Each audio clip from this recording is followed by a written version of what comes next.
Hello everyone, আজকে রান্না করা হবে হচ্ছে দেশি মুরগির মাংস। আর এখানে প্রায় 5টার মতো মুরগি আমি ভালো মতো কেটে নিয়েছি।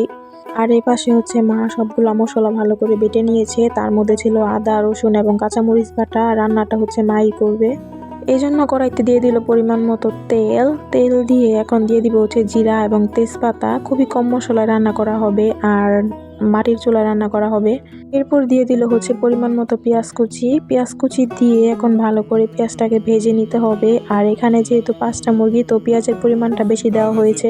তারপর দিয়ে দিল হচ্ছে স্বাদ মতো লবণ দিয়ে আরেকটু ভেজে নিবে পেঁয়াজগুলা। তারপর হচ্ছে একে একে সবগুলা বাটা মশলা দিয়ে দিবে, যেমন আদা, রসুন এবং কাঁচামরিচ বাটা।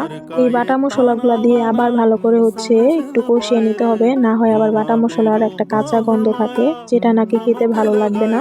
এখন হচ্ছে গুঁড়া মশলা দিয়ে দিবে। তার মধ্যে শুধু হলুদের গুঁড়াটাই দিয়েছে, এখানে ধনিয়া গুঁড়া এবং শুকনো মরিচের গুঁড়াটা দিবে না। তারপর একটু জল দিয়ে দিল যেন মশলাটা পুড়ে না যায়। যেহেতু বলেছি অল্প মশলা রান্না করা হবে, এই জন্য ওই 2টা গুঁড়া মশলা অ্যাভয়েড করা হয়েছে, আপনারা চাইলে দিতে পারেন। তারপরে দিয়ে দেওয়া হলো ধুয়ে রাখা মাংসগুলা দেওয়ার পর এখন মশলার সাথে ভালো করে মিক্স করে নিতে হবে। আর এই পর্যায়ে হচ্ছে দিয়ে দিল আলু, কেটে রাখা আলুগুলা। এখানে আর ভাজা হয়নি আলুগুলা দিয়ে আলু একসাথে কষানো হবে ভালো করে। মাংসের টেস্টটাই কিন্তু কষানোর উপর নির্ভর করে। এই যে ভালো মতো হচ্ছে মাংসগুলা কষিয়ে নিতে হবে।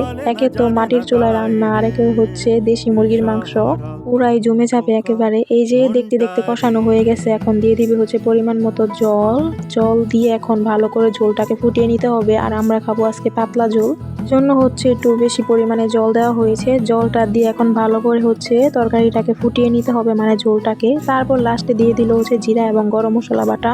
আজকে কিন্তু সব বাটা মশলা দিয়ে রান্না করা হয়েছে, খুবই দারুণ লাগছিল খেতে। আপনারা চাইলে এভাবে রান্না করে খেতে পারেন। এই যে দেখতে দেখতে কিন্তু রান্নাটা কমপ্লিট হয়ে গেছে আর মাংসটা প্রপার সিদ্ধ হয়েছে। আর যেহেতু আমরা পাতলা ঝোল খাবো, ওই ক্ষেত্রে একটু ঝোলের পরিমাণ বেশি রাখা হয়েছে। এই যে তরকারিটা এখন বলে নামিয়ে নিল।